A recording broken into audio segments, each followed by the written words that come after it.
Ontario ਦੇ ਵਿੱਚ ਚੱਲ ਰਹੀ ਲਿਬਰਲਾਂ ਦੀ ਕੈਬਨਿਟ ਰਿਟਰੀਟ ਦੇ ਵਿੱਚ ਪੱਤਰਕਾਰਾਂ ਦੇ ਨਾਲ ਗੱਲਬਾਤ ਕਰਦਿਆਂ ਵਿੱਤ ਮੰਤਰੀ ਅਤੇ ਉਪ ਪ੍ਰਧਾਨ ਮੰਤਰੀ ਫ੍ਰੀਲੈਂਡ ਨੇ ਆਖਿਆ ਹੈ ਕਿ ਇਸ ਸਾਲ ਯੂਕਰੇਨ ਦੀ ਜਿੱਤ ਦੇ ਨਾਲ ਗਲੋਬਲ ਅਰਥਚਾਰੇ ਦੇ ਨਾਲ ਕੈਨੇਡਾ ਨੂੰ ਹੁਲਾਰਾ ਮਿਲੇਗਾ।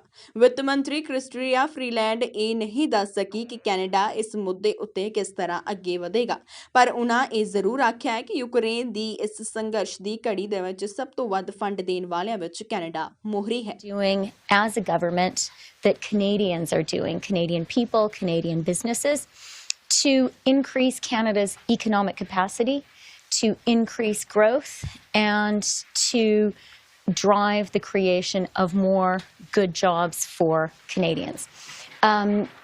We spoke very much about the challenges ahead. There is a lot of uncertainty, a lot of volatility in the global economy. And we also spoke about the position of strength from which Canada enters this challenging period.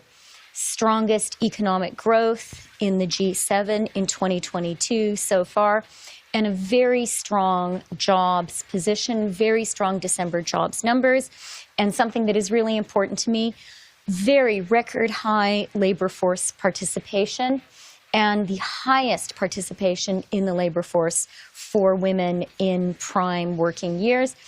And I really emphasize that because for a Canadian, there are lots of things that affect your economic well-being. But I can't think of a single one that makes the biggest difference, that makes a bigger difference than whether you have a job or not. And when the COVID recession hit, our government's relentless focus was jobs, jobs, jobs.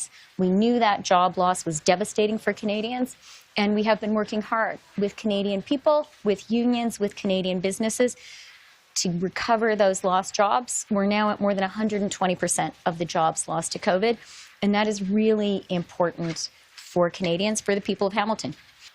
I think that's the approach that governments should always take to putting together a budget. If there's less fiscal room, you can do less. We haven't seen that from your government, though. I disagree. I think that in the April budget and in the fall economic statement, we were very, very focused on taking a fiscally responsible approach. And if you look at Canada's economic performance, at Canada's fiscal picture in 2022 in the international context, we had last year the lowest deficit in the G7, the lowest debt to GDP ratio in the G7. And we pursued that approach